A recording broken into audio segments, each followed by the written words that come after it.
Second topic of this chapter क्या है भाई? Multipurpose river project. मल्टीपर्पज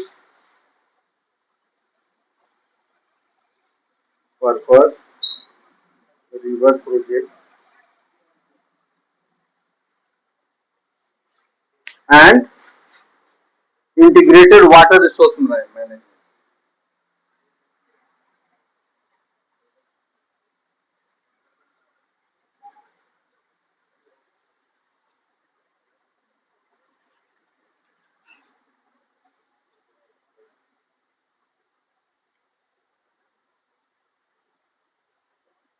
क्या कह रहा है ये टॉपिक? क्या बता रहा है आपको? क्या है भाई इस ज्योग्राफी पार्ट चैप्टर 3 का? ये कौन सा पार्ट होगा भाई? पार्ट 3। पार्ट 1 और 2 हम लोगों ने किससे पढ़ा हुआ था? पार्ट 1 और 2 दो क्लासेस चले फर्स्ट टॉपिक से। ये ज्योग्राफी का थर्ड चैप्टर का दूसरा टॉपिक है। इसमें कह रहा है मल्टीपर्पज रिवर प्रोजेक्ट, है ना? मल्टीपर्पज का मतलब क्या होता है? बहुउद्देशीय, ध्यान से समझेंगे, बहुउद्देशीय नदी परियोजना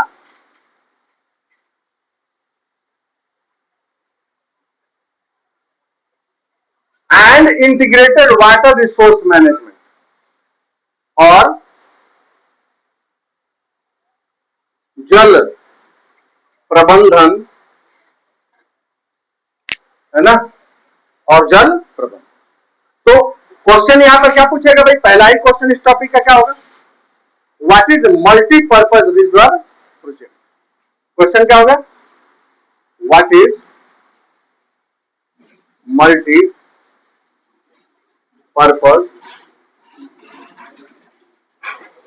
रिवर?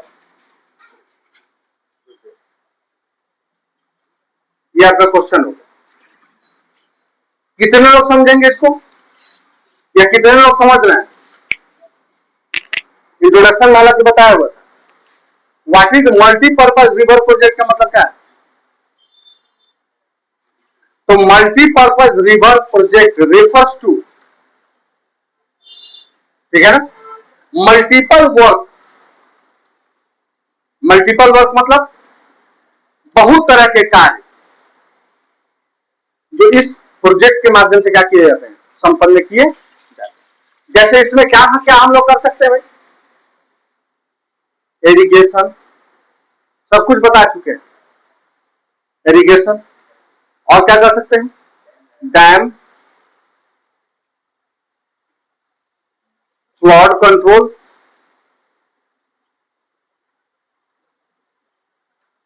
नेविगेशन,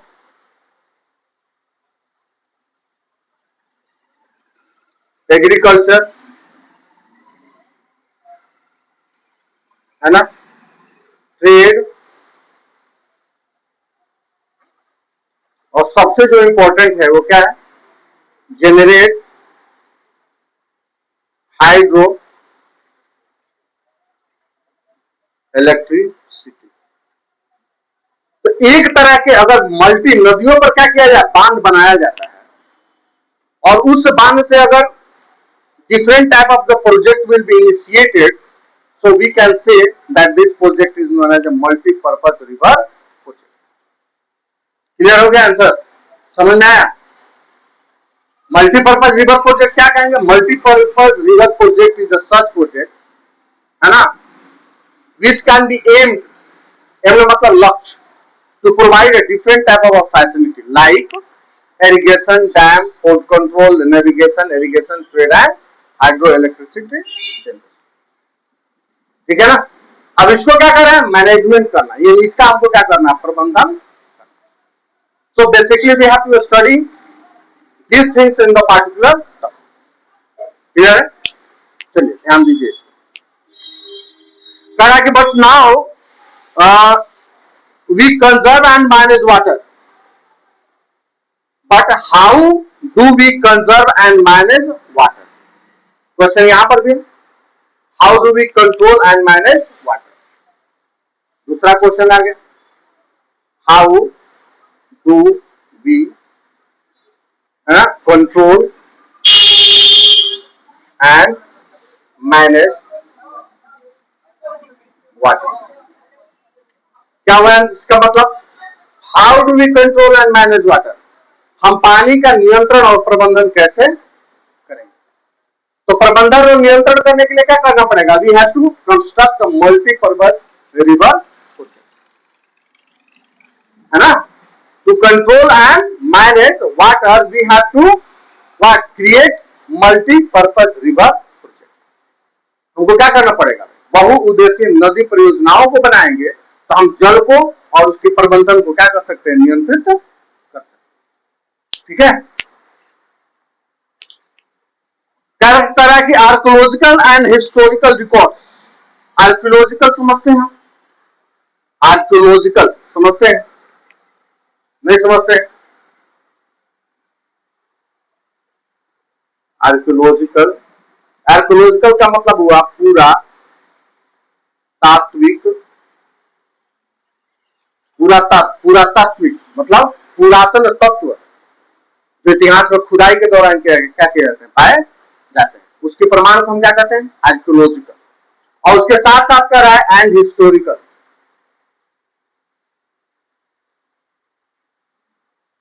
ऐतिहासिक और पुरातात्विक प्रमाण ये हमको बताते हैं। Archaeological and historical records show that from ancient times we have been constructing sophisticated hydrological structure like dam built of the stone, rebels, rivers or lakes, embankments and canals for irrigation.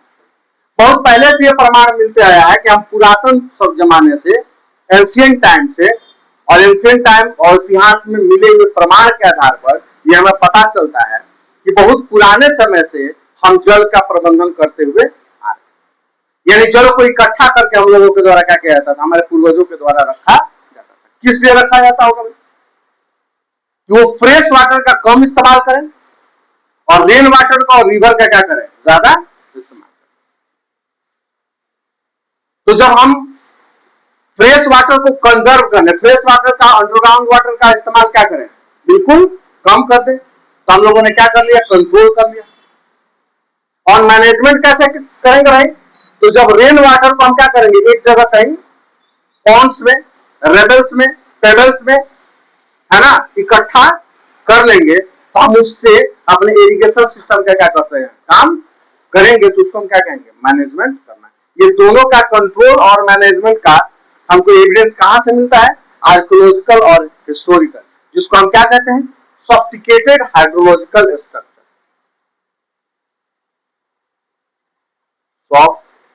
Sophisticated hydrological structure.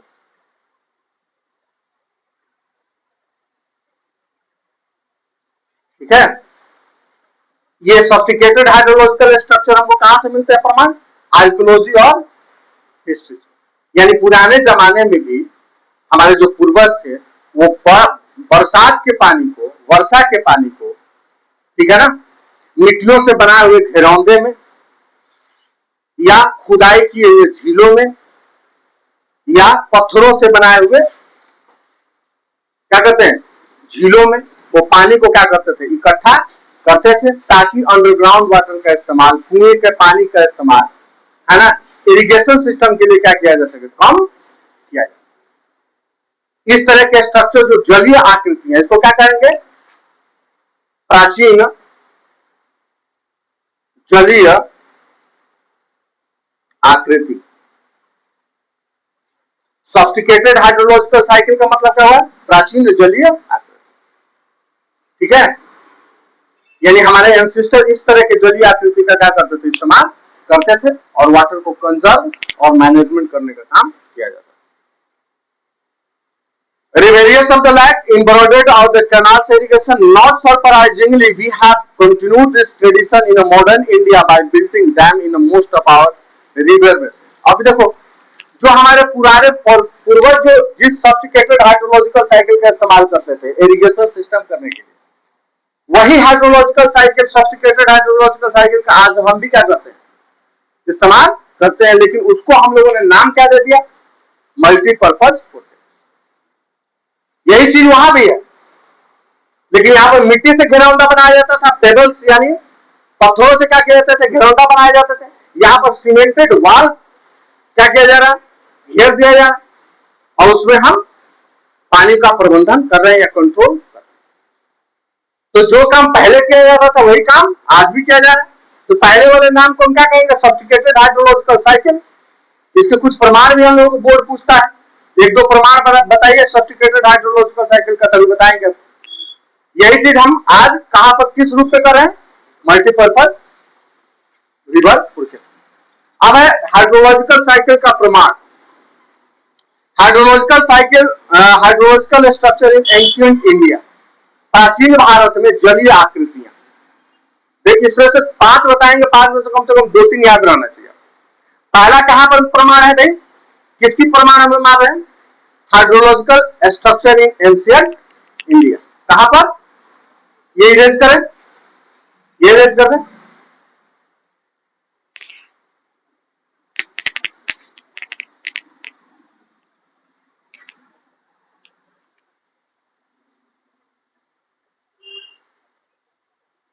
Hydrological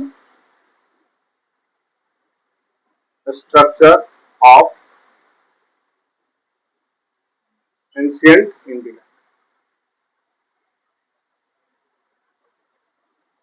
क्या कर रहा है, प्राचीन भारत का, प्राचीन भारत के जलीय जलीय आकृति, है ना। तो पहला इसका एग्जांपल कहां पर है, इलाहाबाद।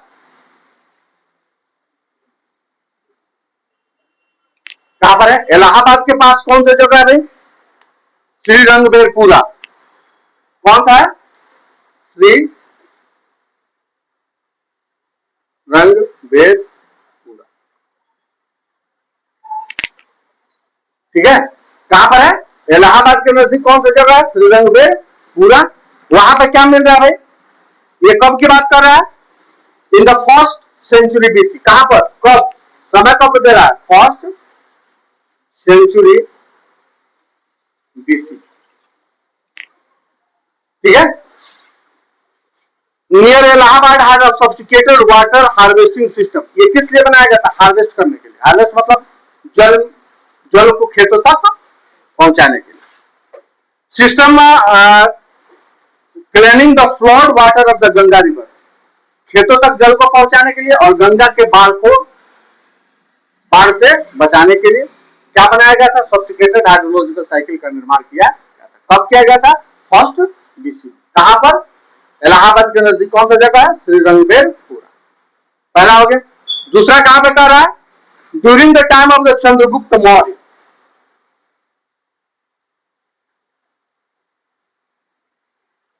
चंद्रगुप्त मौर्य, ठीक है। Chandragupta Maurya dam lake and irrigation system extensively build. क्या क्या बनाया गया था, डैम लेक एंड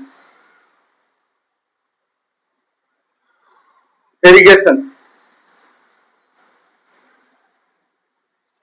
किसके शासनकाल में, चंद्रगुप्त मौर्य के शासनकाल, ठीक है। तीसरा क्या कर रहा है,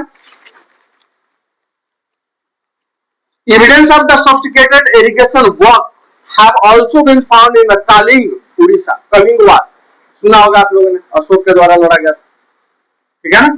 कलिंग में, उड़ीसा में जो कलिंग है वहां पर भी जलीय, प्राचीन जलीय आकृतियां हमको आर्कियोलॉजिकल और इतिहास के माध्यम से देखने को मिलती है। श्री नागार्जुकोंडा आंध्र प्रदेश, बेनोर कर्नाटका एंड कोल्हापुरी महाराष्ट्र एक्सेट्रा। उसके बाद कह रहा है कि 11वीं शताब्दी। तीसरा कौन सा है, 11th सेंचुरी। 11th सेंचुरी में कहां पर, भोपाल लेक। इसको थोड़ा सा बढ़िया से समझ लेंगे, भोपाल लेक ये आर्टिफिशियल लेक था, उस समय का सबसे बड़ा लेक। इससे बड़ा कोई लेक था ही नहीं, झील नहीं था। इसको क्या कहेंगे, आर्टिफिशियल। मतलब मानव के द्वारा बनाया हुआ ये क्या था, एक तरह का झील था जिसको भोपाल लेक के नाम से जानते हैं। ये कब बनाया गया था, 11वीं शताब्दी में।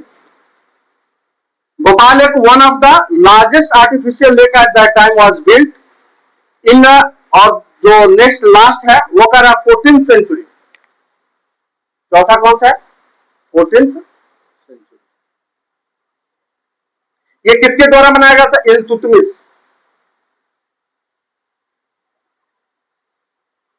इल्तुतमिश, हौज खास, हौज खास, ठीक है। इल्तुतमिश के द्वारा हौज खास में Delhi was constructed by Iltutmish was supplying water to Srifort area। मतलब किला वाला जो इलाका है वहां पर आसानी से पानी को क्या किया जा सके, पहुंचाया जा। ठीक है। अब है अगला क्वेश्चन जो आएगा वो व्हाट इज डैम आएगा। ये कल हम लोग पढ़ेंगे। व्हाट इज डैम, ये कल हम लोग पढ़ेंगे। ठीक है, चलो आज की क्लास इतना ही।